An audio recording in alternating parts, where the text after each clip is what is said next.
Hi guys! Welcome back to our channel! Good afternoon! And good afternoon at may init na araw dito sa Yes. Calgary. Alam nyo ba guys, napakausok ngayon. Oo nga. Yan, merong air quality in effect ngayon dito sa Calgary.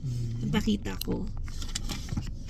So by the way, nandito pala tayo sa Costco. Papagas na rin tayo. Yan, napaka-hazy.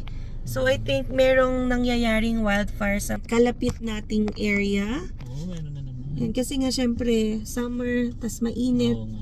Yan, so kaya merong air quality warning ngayon. Yeah. So pagkalabas ko kanina para pumasok. Kaya pala tumawag ka kanina sa akin. Oo, pinapasara ko kay Alwin yung bintana kasi minsan sa gabi, di ba pag mainit, bubuksan namin yung bintana, wala naman kaming aircon eh. Kaya lang parang gabi pa lang no, parang nakakaamoy ka na ng something or Oo, usok. yes. Sinara ko na siya So kagabi sinara pa na lang. niya.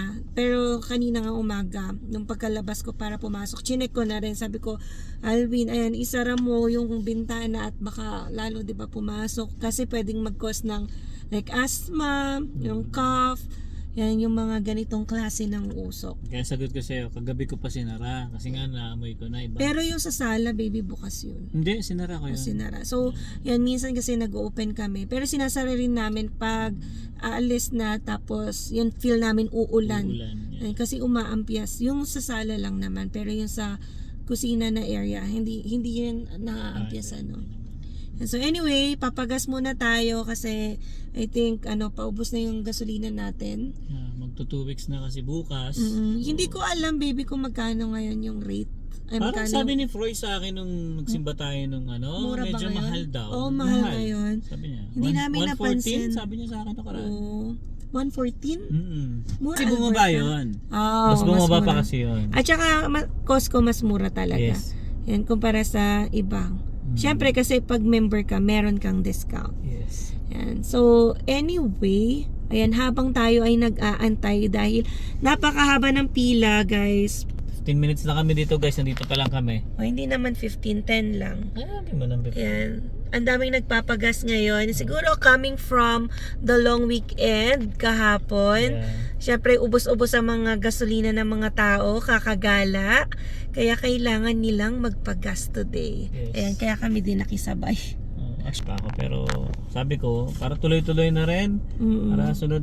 Kasi yun nga, magto 2 weeks siya bukas. Thursday ako ng 2 weeks sa bukas.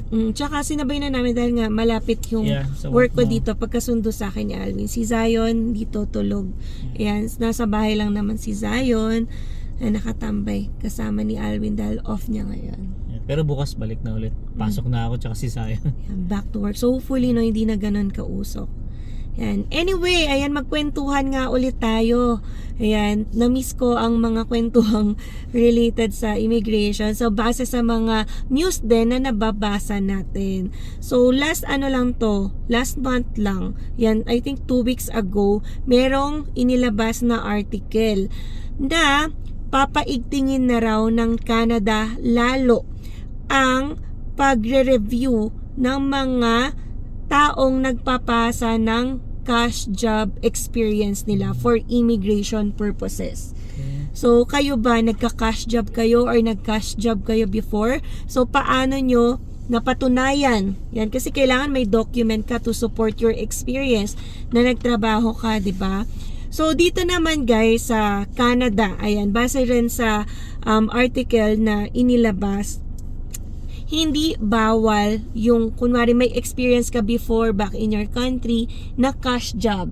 Lalo na syempre knowledgeable na din naman yung Canada na hindi lahat ng businesses sa mga, for example, bansa natin bilang, di ba, sa Philippines, hindi lahat digitized yan. Hindi lahat nagre-release ng payslip.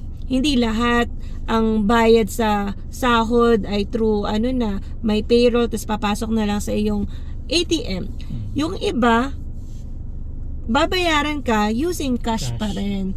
So, hindi naman i-invalidate yung experience mo kasi kung wala kang choice, ganun talaga magpasahod. For example na lang sa palengke, 'di ba? Magtatrabaho ka bilang butcher o nagkakatay, 'di ba? Tindero. Yeah. Tindero doon para mag-assist sa palengke. do you expect na may mga payslip po yung mga may-ari ng ano, 'di ba? Mga stalls ng baboy, baka or whatever para ma-prove mo, 'di ba, kung nag-apply ka as butcher for example. So hindi naman bawal 'yon, hindi siya mababaliwala, pero mas paiigtingin lang yung documentation. Yung document na isa-submit mo, mas i-review na siya, mas i-scrutinize. So bakit? Kasi nga laganap na po ang pagkakaroon ng mga fake documents, yung mga misrepresentation para makapag-claim lang sila ng additional points sa CRS score. Yung CRS, yung Comprehensive Ranking System dito sa Canada, para syempre gateway mo para maging permanent resident dito. So alam nyo naman ang labanan dito sa federal level, which is gumagamit ng CRS, is pataasan talaga ng points. So yun nga, nakita nila na dumarami ang nagpapasa ng mga fake work experience, sasabihin na cash job sila, kakausap na lang ng kakilala, 'di ba, o mga ka-relatives na issuehan mo ko ng ganitong certificate na trabaho ako for certain number of years, 'di ba, para makapag-claim sila ng additional points. So ibig sabihin siguro may mga nakakalusot, 'di ba? Kaya ngayon, naghihigpit na sila. Kasi unfair naman to sa mga nagtrabaho talaga, meron silang foreign work experience. They deserve talaga yung points for foreign work experience. Pero, ayan, natatalo sila ng mga taong namimeke ng documents. So, as what they have mentioned dito, okay pa rin na may cash job. Pero, dapat yung verifiable na yung documents na i-issuein nyo or ipapasa nyo sa IRCC. So meaning, dapat kompleto na rin yung mga details doon. Ano ba yung position mo dito sa company na to or sole prop, 'di ba? Tapos ilang hours ka nagwo-work dito, ano yung job duties or responsibilities mo, yan kailangan naka-state din doon. Tapos mahalaga din i-state mo ano yung name ng company mo or yung person na pwede nilang kontakin to verify yung information na nakalagay doon. So, yun. Aside from that, i-add nyo rin kung magkano yung per hour nyo or per monthly wage. Yan, para makadagdag din sa information na kanilang i-verify. Kasi kapag kulang-kulang din, yan, itong si IRCC ay madalas nagre-reject na or nagre-refuse ng application kapag feel nila ay hindi tama or fake yung document na ipinasa nyo. So, ito ay isa sa mga steps nila for fraud prevention. So, iniiwasan na nila yung mga taong nagdudulot, 'di ba, ng pandaraya dito sa immigration system ng Canada. So yan guys, no, kung meron kayong past job experience sa, for example, sa Philippines, no, and cash job yung nangyari sa inyong trabaho, don't panic. Don't panic, it's organic. Pwede pa rin yan ma-count as foreign work experience, pero mas lang tayo, maging sure sa mga documents na isasubmit natin. Yan, otherwise baka ma-flag yun ni IRCC na red flag or peke. So ito nasa article din na inilagay kung ano ba yung mga pwede nating isupplement na documentation. Yan, para makatulong sa pagbe-verify ng IRCC na tunay nga tayong nagtrabaho sa ganitong institusyon or stall. Yan, for example. So, pwede natin i-add yan even if cash job tayo, pwede natin ipasa yung mga tax records natin kasi for example tayo na lang yung nagre-report nun. Yan, if ever yung employer natin hindi nagagawang i-document lahat ng pagpapasahod natin, but on our part, for example, tayo na yung nagpa-file ng ating tax document. So you can submit that sa IRCC.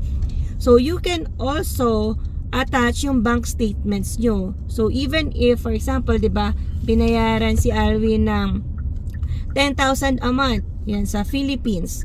So, kung consistent rin naman siya nagde-deposit sa BDO nung sahod niya, yan, pwede rin yon additional evidence to prove na nagtrabaho siya. Cash nga lang.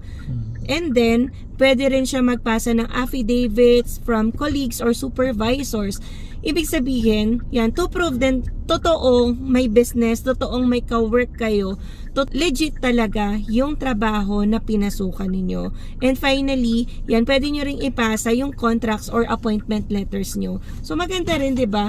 Documented, yan, kung meron kayong employment contract sa inyong manager or HR, yung employer ninyo, pwede nyong isubmit yan. Yan, kahit na kayo ay nag-cash job.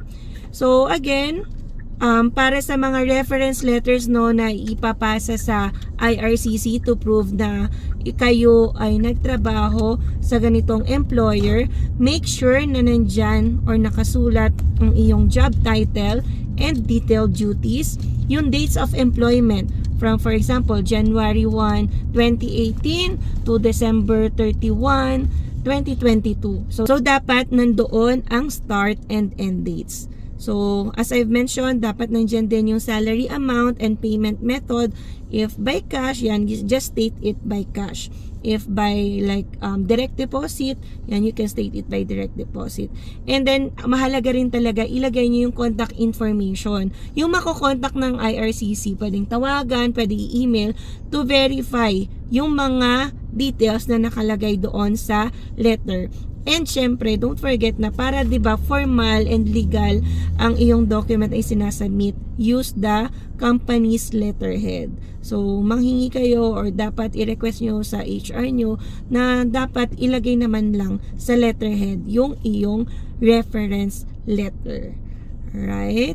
So, yun lang naman yung mga paalala kasi nga naghihigpit na lalo ang IRCC sa mga taong merong cash jobs before. Yan, just to claim your foreign work experience. And so anyway, ayan, kamusta? Magkano ang napagas mo, baby? Basta ngayon 124.9 siya. So medyo tumaas nga, 124. Magkano yung napa-full tank mo? Baka nasa 60 lang. Ayan, so at least $60 every 2 weeks. Yan, Yeah, depende. 2 weeks. Depende rin guys sa Depende gala, sa ha? minsan kasi guys Napo yung sa camping, no? Kunwari nag-camping kami, syempre. Yeah, kasama na yun. Napapalayo yung biyahe, kaya yan, mas maraming gas na nakukonsume. Yes. Ayan, so ngayon dadaanan tayo ng TNT kasi merong bibilin si Emma. Nalimutan nung dumaan kami sa Lucky kasi sabi ko or ni-request ko kay Alvin na magluto ng ginataang kalabasa. So, kulang kami ng alamang or bagoong. Hindi, Yan. kung yun, magpapakpit tayo. Oo, pakbet. So, titingnan ko kung ano yung available dito sa TNT. So, Asian, ano naman to, grocery. Ako na lang ba yung bababa? Ako na lang? O, ikaw na lang. So, yan guys. Si Alvin na lang pala yung bababa kasi tulog si Zion. So, kami na lang yung maiiwan dito. Alright? So, ito guys yung TNT na Heritage. Malapit to sa work ni Emma. So, dumaan na kami dito. Dahil nga sa bagoong or alamang hahanap tayo. Hindi ko lang sure guys kung meron nga dito, no? Para subukan natin. May mga Filipino product naman dito. Ayun guys, meron dito. Ginisang bagoong. Ito. Ito, meron din dito. Ito alamang, dalawa na lang biling ko, alamang tsaka bagoong. Ito alamang, ang presyo niyan guys is $4.69. Tsaka kano ba to? $73.69.